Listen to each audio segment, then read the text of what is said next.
Pacers lose in Toronto, fourth loss in a row. Two key Raptors adjustments really hurt the Pacers, as did their poor offense. And, Johnny Furphy. Sad injury to see. We'll talk about what we know now, what it could mean for the Pacers on today's Locked On Pacers podcast.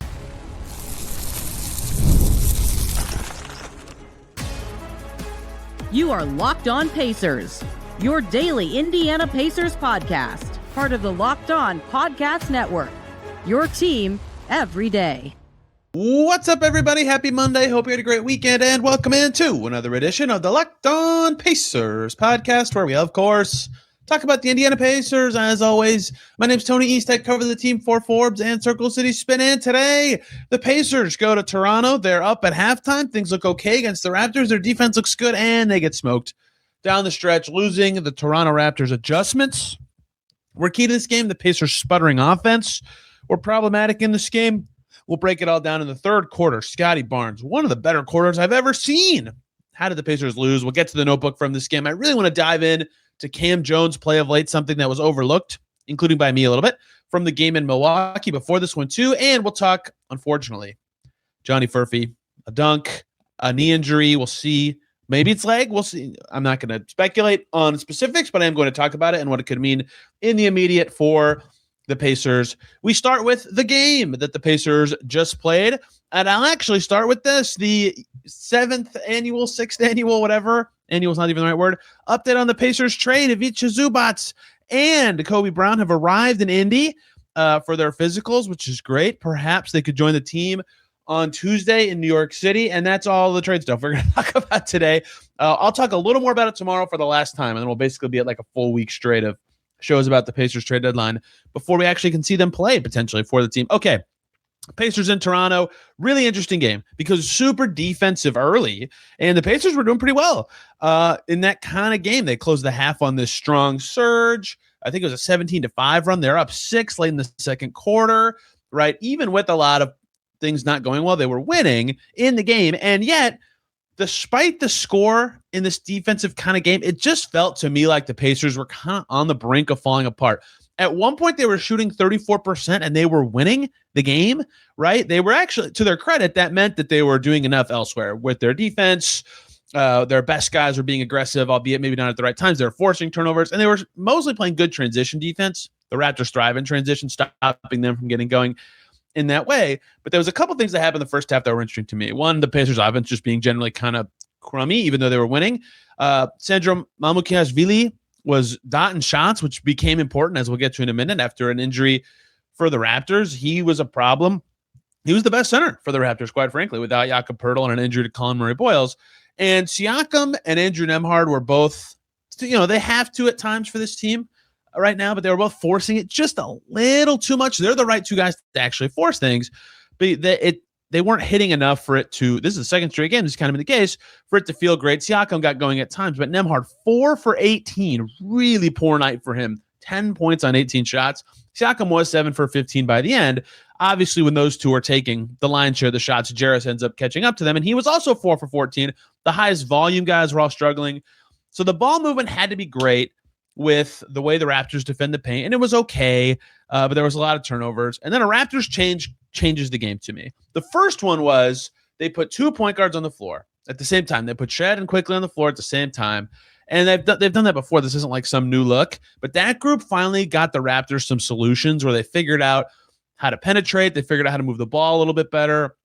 It got their speed up in transition, which was huge, and both those guys played pretty well, I thought, defensively in this game, and Quickly finishes plus 29 in this one. That one helped in the first half. It felt zippier. It changed the game flow a little bit. They went away from it, and the Pacers respond when they went away from it, but then halftime comes, and Jim Boylan is talking on the broadcast about the Pacers have to defend well in transition against the Raptors and not turn the ball over as much and all these things. And the first Raptors adjustment worked. They made a small lineup tweak that worked, and they lost Colin Murray-Boyles after his first stint in the game, which is important because he's like forward size, but he's their starting center, especially without Poeltl. So they're kind of out of fives, right? Their fives at that point were Mamu, who I already mentioned, was playing very well. He finished with 17 points, but he's not huge. And Trace Jackson-Davis, who many of you know well from his IU ties, who is brand new. This was his first game with the Raptors ever, right? So a low center option for the Raptors, and they say, screw it.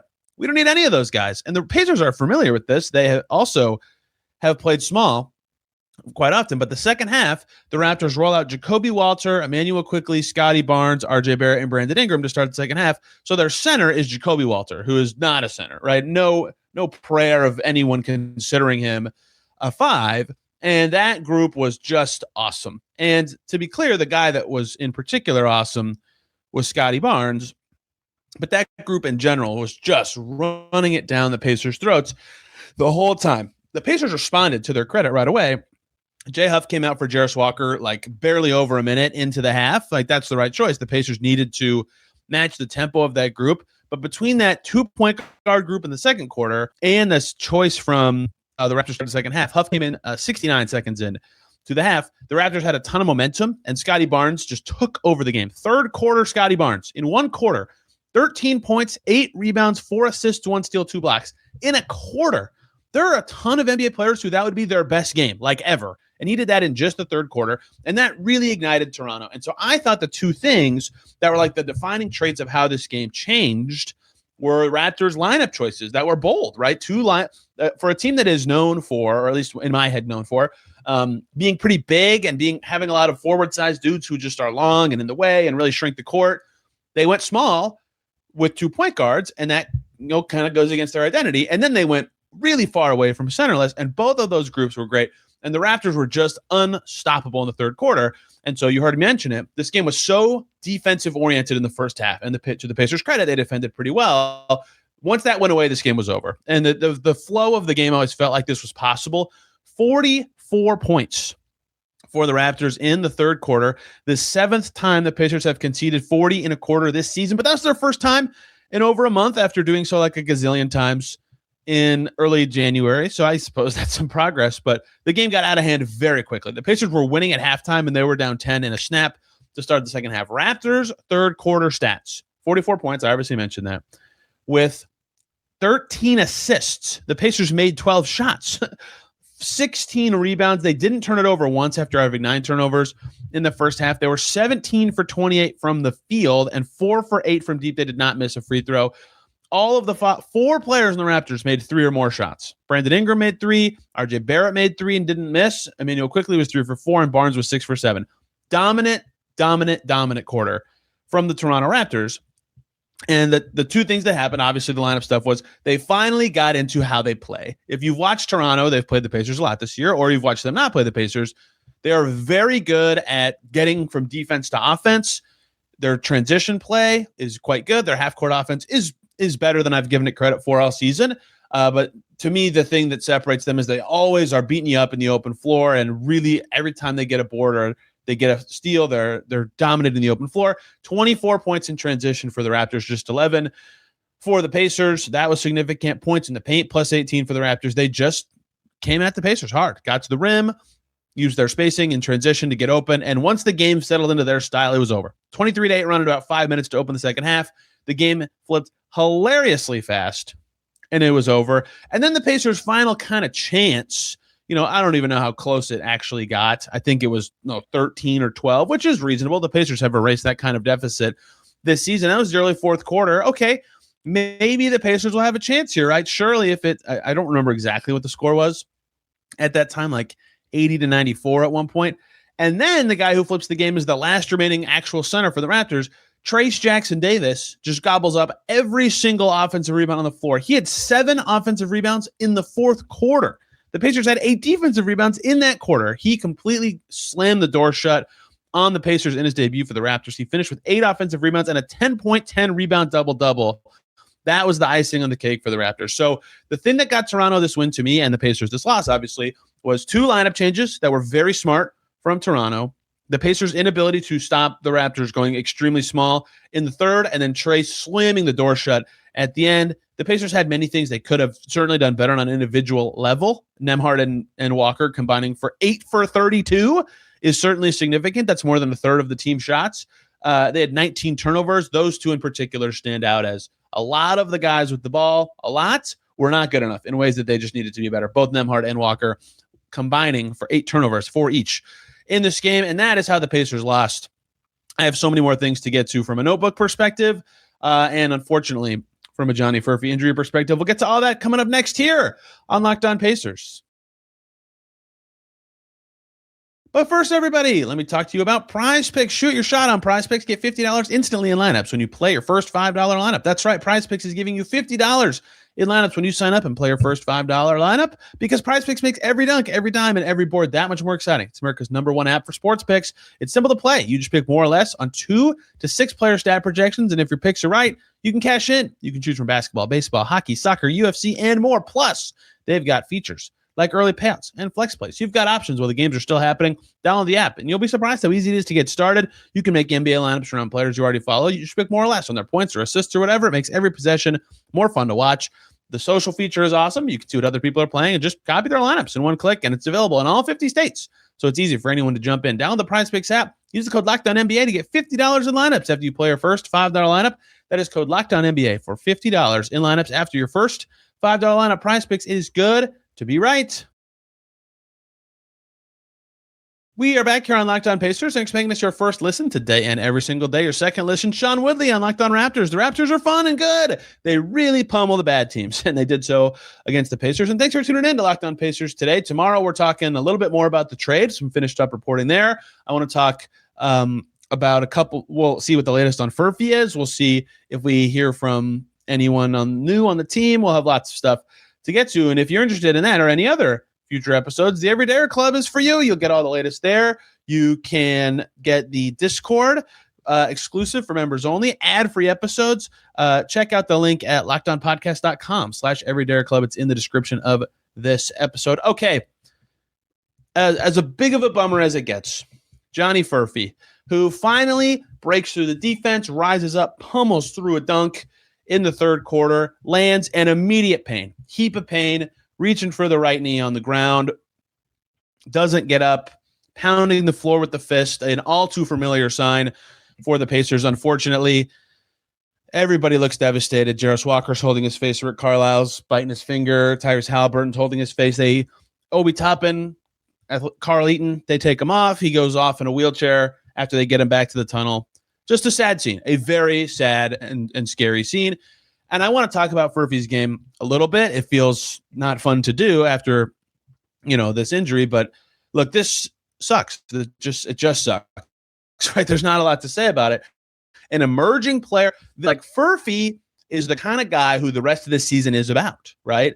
No one getting hurt is the best situation for the Pacers, but down the stretch, fact finding about Furphy and Walker and Jones and Shepherd and Kobe Brown and all that stuff is perhaps the most important thing left in the season. And for a guy that has emerged as a fifth starter and has proven to fit with the best players on the Pacers, it's just a bummer injury, right? We don't know what it is. They called it right leg soreness. Immediately I get 4 replies. Oh, season's over, blah, blah. Okay, can we just chill out? Do any of you remember the game in Phoenix where Aaron Nesmith's knee hit the court and all of you were like, oh, it's over, and he missed 19 games. And that's a lot of games. But can we just wait and see? Do we have to guess? No, we don't have to guess. It obviously did not look good. I'm not going to tell you it looked good. I'm not going to tell you that I know. And I also remember in Toronto, Jeremy Lamb getting hurt, and it didn't look that bad because he went out and took the free throws. And then this word salad update about him having 6,000 injuries to his knee, including a torn ACL. We just don't know. Can we relax? Can we just wait and see? This sucks. I hate it that he's hurt. He was playing great. And we'll see what this is and what the ripple effects are when we know what the injury is. It's certainly going to be an absence of some kind, obviously. Who knows? I mean, the season is, I can't count weeks, but 4 weeks of March, 3 remaining of this month, and 2 in April, less than 10 weeks left, right? So we'll see what this actually comes to as the Pacers have about 30 games left. I mean, in the immediate thing, he'll get testing done in New York, Rick Carlisle said. They're headed there anyway, and a lot of good doctors are there for knee stuff, so convenient timing. Jarris Walker, in my opinion, should just move right into the starting 5. Easy peasy. They're kind of running out of guys on the wing. We'll see who can pop in behind Walker in that case, but how about this for timing? If Kobe Brown's physical goes great, perhaps he could be the guy that just steps up as soaking up some backup minutes as a forward/wing for the team. And they had to get creative without him, right? They're running out of 4, so they go to a combo Potter-Huff front court for parts of this game. And at first you're like, whoa. But then Potter has played the 4 quite a bit with Utah. That was honestly more of his natural position. So we'll see what happens, but they have options because Potter can play spots. Jarris can move up. Kobe Brown in the mix very soon. But it sucks. It just sucks when this kind of stuff happens. It's just like, this is why being very careful with minutes for everyone, every single player on the team, is important the rest of the season, right? This is any injury that impacts next year is the worst thing that can happen to the Pacers for the rest of the season, right? It just is, right? And so they have to be very careful. This is not a minutes-based problem. Furphy did not get hurt because he was playing a lot. He got hurt because he landed weird on a dunk. But this is like slams home the importance of being careful.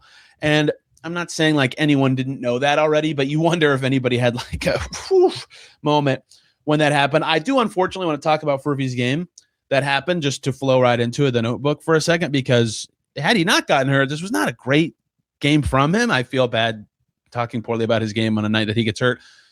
Brandon Ingram stuck one over him early, and then a great cut from Furphy on a nice pass from Jay Huff. And so early I was like, I don't really know what to feel, but they had like no fear. The Raptors did going kind of at him. So he had some mixed successes early, but I didn't like, he's had 2 straight games where I was like, his defense isn't at the level that it's felt like it's been recently. And twice in this game, Carla had to bring him out for Ben Shepherd because of some mistakes or poor plays. So, look, he needs to work through those. That's good that he would have had the chance to do so and has had chances to do so. And I don't want to be like downer Johnny Furphy guy right now, because he's obviously had a tremendous last couple months. The ascent from where he was to start the season to now is enormous. He's had a great season.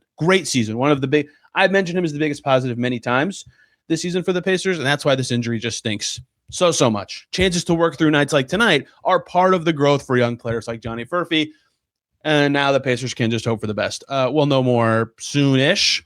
We'll actually see. Let's talk about some of the rest of the guys before I want to close talking about Cam Jones, because he's been very intriguing to me of late. So let's run through a couple other guys. Micah Potter has, I don't know what the right word is to describe this. I deleted fine. That felt too, I have adequate written right now. That feels too. He's been like thrust into backup 5, right? They don't have Zubats right now. Isaiah Jackson is gone. Micah Potter is the backup 5. And he's just a solid player, right? When he is out there, he moves as fast as he can. He plays hard. And in this game, he makes 2 threes. He has 8 rebounds, 2 assists, and his minutes, 26 minutes in a 18-point loss. They're dead even with him on the floor. Like, he's just a totally adequate backup 5 in games like this. And I felt the same way after the Bucks game, and there was a lot more to talk about that night. But the fact that he can play the 4 and do just enough stuff, and he doesn't really take away anything, he just continues to be solid. And I think that's a good thing for the Pacers. We'll see what it actually means the rest of the season, because he's certainly going to get chances. But I keep like players like that who just every night kind of are solid. There's very rarely like dramatically high or low things that I'm like, I have to write that down immediately. And in this game, I thought, man, they're actually playing pretty well with Potter out there. I just want to acknowledge that he keeps doing that. And his other center counterpart was Jay Huff, who was eating on the glass. He had some forceful rebounds in this game, 7 in total for Huff. That's a good thing for him. That's not one of his big strengths. But he also had in this game something that's happening more and more this season, where he goes for a block attempt and the Raptors shoot a high layup that goes right over him, a wide open offensive rebound for a bucket. And it's just like a counter to his block attempts. He did have 2 blocks and had 15 points. I'm not calling this a bad Jay Huff game, but those plays are fascinating. Jarris Walker had a fantastic defensive rep on Brandon Ingram. This is the kind of stuff that is the next, or one of the next steps for Jarris Walker, along with adding 2-point effectiveness to his game. And he took 9 twos in this game, by the way. He didn't make very many of them. He was guarding him, and the Raptors were trying to set up floppy action, so there's a bunch of screens everywhere, and Jarris is on his toes, and he's turning, and he's staying with Ingram, and he runs out with him after the screen and gets right up on him and forces a miss. That is the guy that they want Jarris Walker to be on the defensive end. Ben Shepherd had a very nice game after some just kind of like, there he is. There's Ben Shepherd being Ben Shepherd. He had some awesome drives and strong takes to the rim in this game. He took 5 twos. That's way above what he normally does, and he made 3 of them, which is great. 4 assists and 5 boards. Ben Shepherd was kind of everywhere in this game on his way to 12 points, the 4th highest on the team. He took 2 step backs, and he made the first one in the lane. I just always will think he's a decent player. And this game was, the apex of what he can do. 2 things on Siakam, who got a tech and was frustrated early in this game. he ran like the Pacers don't run pick and roll, and I probably overstate that. I say that a lot because they get action to action very quickly. They do like execute pick and rolls. It's just not like their default get to it thing. Siakam did one with Jay Huff where he got really in deep against the defense and had a beautiful tight angle pass to Jay Huff. And it's just like, you don't think of Pascal Siakam as this dime you up kind of passer, but when the Pacers run pick and roll, he can do stuff. He can score. He can make plays. And he was the only one who could score at all in the third quarter, right? That when the Pacers died and the game got away from them, another guy, nobody else could score. McConnell came in and scored. He didn't miss in this game, by the way, TJ McConnell, 7 assists and 10 points. But Siakam was the only guy scoring. He played 24 minutes in this game and had 18, 4, and 2. Like he can just go crazy with a few minutes. He was 7 for 15 in this game. Just a good player. Even in hard games for the Pacers, he emerges with good stats. I need to talk about Cam Jones. I just have to. The responsibility he's currently being given is not being talked about enough. What Rick Carlisle said in Milwaukee is important. He keeps doing things that make me go, oh, and some other things that make me go, eh. And I want to talk about all of them and the context of what it could mean to close out today's Locked On Pacers. Everybody, quick breaks. We can talk about two awesome groups of people. First up is FanDuel. The Winter Games are here. There's nothing like checking in on the Olympic action. If you're anything like me, you're locking in for the events you can only see on the biggest stage every 4 years, and you can follow the Winter Games on FanDuel. It just makes sense. From medal counts to individual events to finding your angle on the sports you care about the most, FanDuel gives you more ways to stay connected to the action, the drama of curling matches that start slow and get intense fast, speed skating races decided by inches, hockey games that are different right from the face-off. Every niche event is must-watch when you're locked into the competition, and FanDuel keeps the entire Olympic experience engaging. From start to finish, the Winter Games are on. There is no better way to follow them than on FanDuel. FanDuel, play your game. Let me also talk to you guys about Indeed. Hiring is not just about finding somebody who will take the job. It's finding the right person with the right background who can actually help you move forward. And if you want a candidate to match just what you're looking for, Indeed Sponsored Jobs is the move. Instead of hoping the right person stumbles across your post, Indeed helps you match with quality candidates by boosting your job listing to the people who fit your criteria, skills, certifications, location.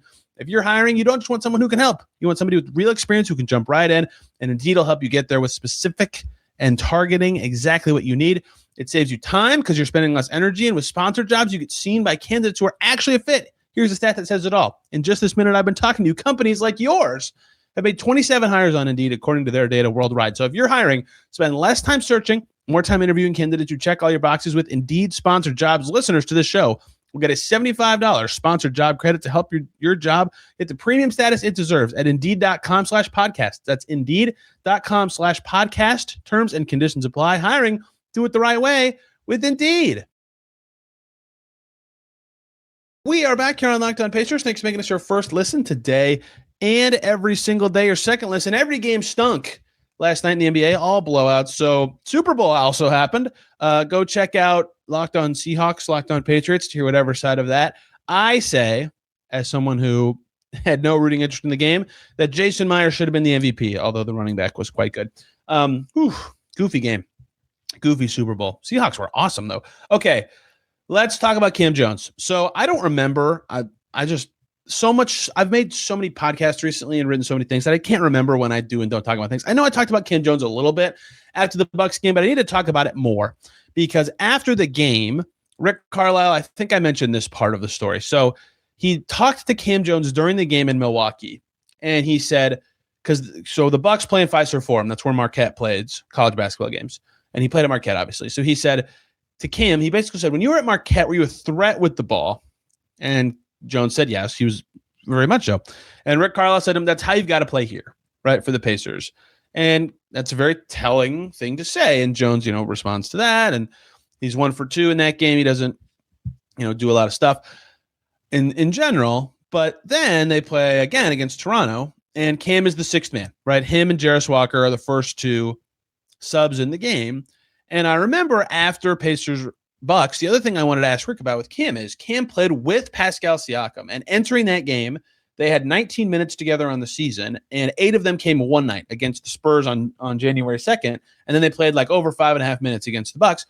And I'm thinking, man, like a fifth of their minutes together just happened. Like what is the hope for the Pacers to see here? Because this is, for Cam, huge responsibility climb, right? He's not playing garbage time. He's not playing in a game where all his best teammates are sitting out. He's not in the G League. He's playing with his best players, with his best teammates, and against the best players that he can reasonably play against, given who the opponent is. That's a huge climb in responsibility. And what's going on here? Well, Carlisle said it after the Bucks game. He said, this is a period where he, being Jones, is going to get some opportunities to play. He's a smart, resourceful player. He will adjust and he'll get better. And we need him right now. We're down on numbers. So and I asked him about that later. He said he doesn't really change anything when he's out there. His mindset is the same. He just wants to contribute to winning. And he has been consistent about saying that basically in every situation. So this is such an interesting kind of time for him because these chances are going to keep coming. And I'll talk about a little bit of why in a second. And then he has like a couple. So, for example, today, on one possession, he ends up on Brandon Ingram. And Brandon Ingram's like, oh, this is a rookie. He's small. And he tries to back him down in the paint and get to a spot that Brandon Ingram can score from. And Cam Jones is stocky and he stays with him and forces him in. And you're like, whoa. And he has one of those every game. He had a great defensive rep against KPJ 2 nights before that.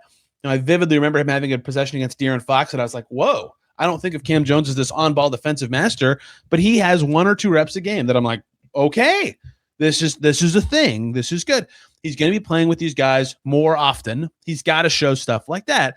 And then at one point, he's guarding Grady Dick in the fourth quarter, and he gets beat easily and has to foul him, right? And then it's like, okay, he's a rookie. Like I have very little expectation for his defense, to be clear.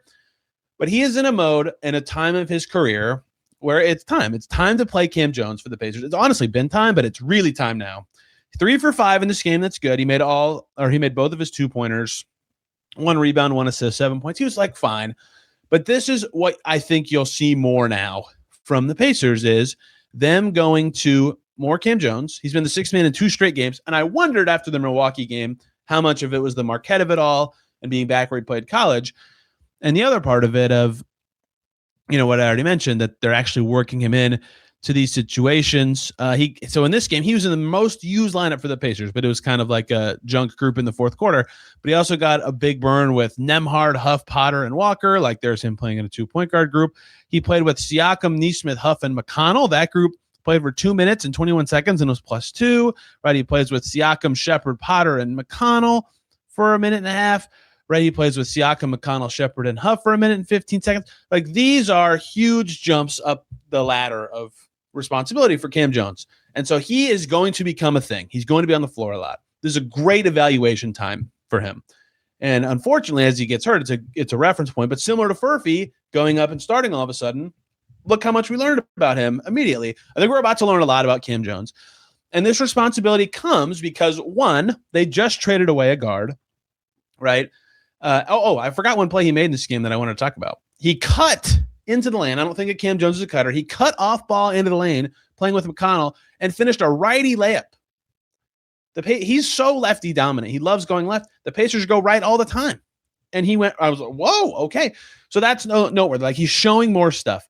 So they're going to need him. Mathurin is not on the team anymore, right? The Furphy's now, we'll see.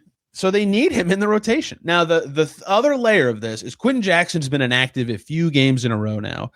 I believe I have this correct, that he has not been active since they played the Jazz. Quentin Jackson has 20 games left that he can be active in this year. That is enough. That's more than enough to get him through the last day that players on 2As can be signed. Well, more enough. But it's not enough for him to play in every game the rest of the season. He could play in 20 of the last 30 as of right now. And so part of me wonders if that is related to this, if they're trying to find enough ways to get inactive games for their 2A guys, Ethan Thompson and Taylor Peter are with the Boom right now. I think that could be a factor, but I think that they should want to see more Jones than Jackson, even if Jackson has proven that he can play and, they should consider his contractual future. I'm not sure how much that's baked into their thinking. I just wonder what they're thinking at the 2A slots. There's 9 games left between the deadline from now and them signing the deadline to sign 2A guys. So that would be an in theory date to watch, or the Jackson conversion if it's going to happen. But Cam is playing and he's going to keep playing. And if he's playing at the expense of Q, I think that's the right choice for the Pacers. But Q is a halfway decent player. So we'll see how they keep prioritizing things, right? Another player got hurt. They might have to change things up. They're about to get potentially other players like in the mix. But Cam Jones is playing. He's getting real chances. He's going to show some good stuff and bad stuff because he's a rookie drafted in the second round.